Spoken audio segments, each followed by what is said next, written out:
Welcome, everybody, to this week's edition of Edmonton Friday Fact, Fiction, and Fuzzy.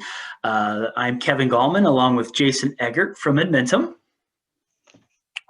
And today we are so happy to have with us Pat Fortier from Thornton District 205.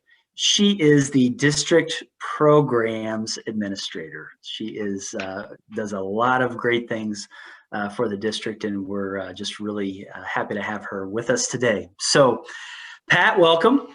Thank you. Glad to be here. All right, number one, what's a fact that you can share with us today? Something that's true. Something that is true. That I'm going to focus on this pandemic. Teachers and students can learn and be productive in a virtual environment. It is possible. It can be done. It's not ideal, but it can be done. And I'm really proud of the teachers that I get to work with that are knocking it out of the park and are able to still help kids and still teach kids in a virtual environment.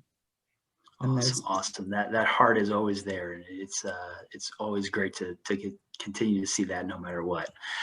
What's a fiction? What's something that has maybe you thought was true that has not been true during this time? I think the fiction comes in again, almost in relation to the same thing that kids cannot learn in a virtual environment, that they cannot be successful, and that school districts cannot handle the situations that they're given. There's so many things that I've read, that I've listened to on the news and in meetings with different school districts about how schools can't do it, can't do this, can't do that. And every school district I've talked to, all of the school districts I've worked with and collaborated with since this started in March, have found a way to do it. There is no, we can't do it. And I think that's a fiction. Are there issues with funding or resources or things like that? Yes, but everybody has done their best to get what they needed to their kids and to their staff to make it happen. And I've looked at different school districts, from the private schools in the archdiocese to grammar schools to high schools all over us in Indiana, Wisconsin, Michigan, and the e-learning plan that we put together as a district, I'm really proud of, because it really does show that it can be done. And it's not, again, it's not ideal. It's not what we want for our kids, but it can be done. It's an emergency situation. For sure. Definitely a lemonade out of lemons scenario, right? Absolutely. Yeah. Absolutely. Pat, last one. Oh, go ahead. Go ahead. No, go ahead. Last one, Pat. A fuzzy, right? Maybe something that made you feel proud, happy, could be about your team, something in your district, or maybe something that's still fuzzy, meaning something that's still unclear, as we think about coming up on the holidays here and going into a new year. Oh, I have lots of fuzzies. I have lots of fuzzies, but I think the thing that I talk about the most is that from the ashes of a pandemic, there have been good things. Not everything has been bad. Not everything has been negative. Not everything, out of the ashes of this pandemic, for example, in our school district, we have struggled for years with the capability to go one-on-one with our students.